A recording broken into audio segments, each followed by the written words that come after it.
Nako guys, ito na naman. May bago na naman guys na lumabas na bagong loan application na makikita sa Google Play Store. Alam ko marami na rin nakakakita nito, pero once na ito ay mag-appear sa inyong screen, huwag nyo muna itong i-install hanggat hindi nyo pa alam kung anong meron sa application. At alam nyo ba guys, meron itong 4.9 stars and 226 reviews nung nakita ko siya sa Google Play Store. Ang pangalan nito guys is PXT Loan Online Loan. So under siya guys ng PXT Lending Investors Incorporations. So, dito guys sa kanyang app, kung makikita mo, pwede ka daw dito makahiram ng up to 100,000 pesos. Pero alam ko, sa mga lumang umuutang na dyan sa mga OLA, alam nila itong 100,000, ako malabo pa, no? Malabo pa sa dilim. Yan, sabi dito guys na 5 minutes quick review.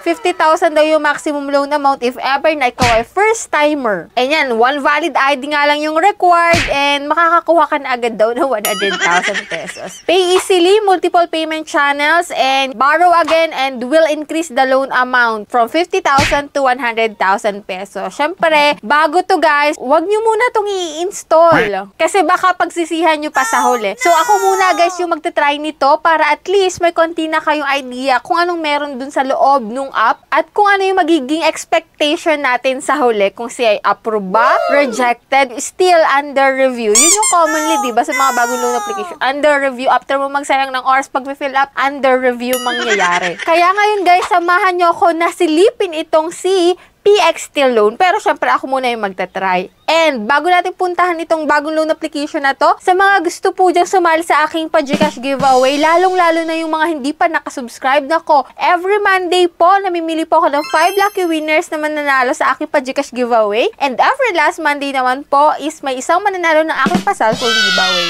O diba, dito manunod ka lang ng pwede mong utangan online, may chance ka pa na manalo sa pa-GCash at pa-cellphone giveaway. And that's it. Huwag na nating patagalin. Puntahan na po natin si PXT Loan.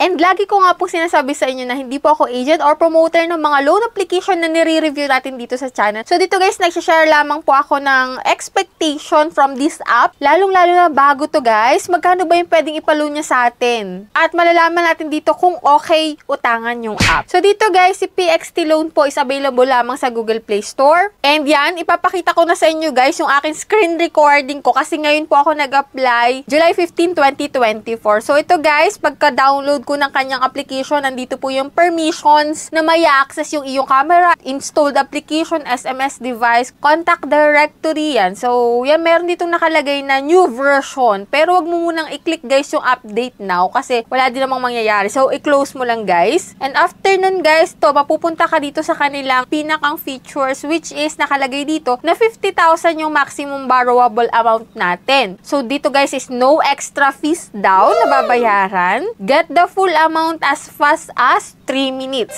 Within 3 minutes lang daw guys, marireceive mo na yung maluloan mo dito kay PXT Loan. Pero since bago nga, wag muna tayong papagoyo sa mga ganyang ads, no? Dito guys, i-click ko yung apply now. Yan, biglang nag 100,000 dito sa large loan. May dalawang option pala sila guys, credit loan and large loan, no? So dito guys, tayo sa 50,000. So dito, maglalagin ka using your mobile number and kung wala ka pang account dito, syempre sign up muna yung i-click mo guys. And yan, sabi ko nga lagi sa inyo, kung ayaw nyo magsayang ng pag-fill up dito ng mga basic information nyo, ako muna yung magta-try para sa inyo, wag mo muna siyang i-install. Dahil dito nga, ang daming fill upan, like personal information. So dito guys, sa personal reference contact number, dalawa lang naman po yung hinihingi nila dito, no? And siguraduhin mo pa rin kung sino yung ilalagay mong dalawa kasi maaari po nila yung tawagan or i-text. So dito guys, sa ID, ito yung mga card type na pwede dito, which is UMID, passport, driving license, SSS, PRC, postal ID, and national ID. So, yan lang po yung mga card type na pwede dito, guys. And after nun, guys, after ma-fill upan yung basic information, identity authentication, once na ikaw yung nakapagbigay na ng ID mo, ito na po yung lalabas dito, which is nakalagay nga dito, submitted successfully. Your loan application has been submitted. Keep your phone on. Your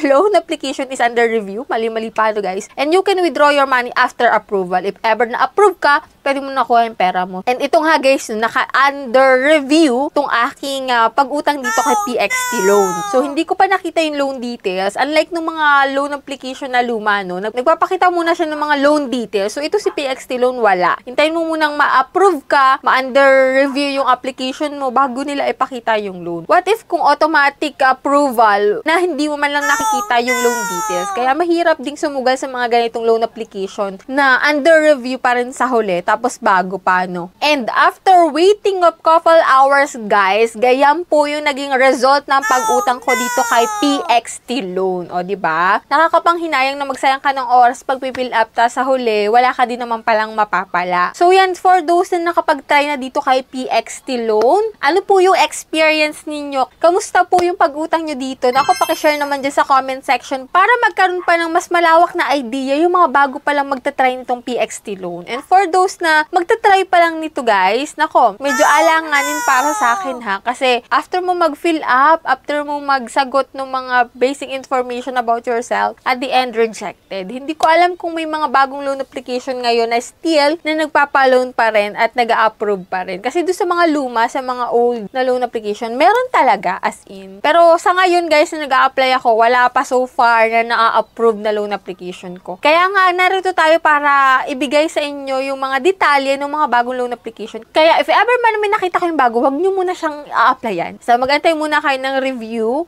para at least hindi na kayo makakapagsayang ng oras pag fill up dyan. So, that's it. Yan lang po yung meron dito kay PXT Loan na bagong loan application. Sa mga hindi pa dyan nakasubscribe sa aking YouTube channel, pakiclick po yung subscribe button, i-on nyo na rin po yung notification bell para updated kayo sa mga ganitong usapan, lalong-lalo na sa mga bagong naglalabasan ngayon na loan application. So, bye-bye na muna for now, guys. See you at my next vlog.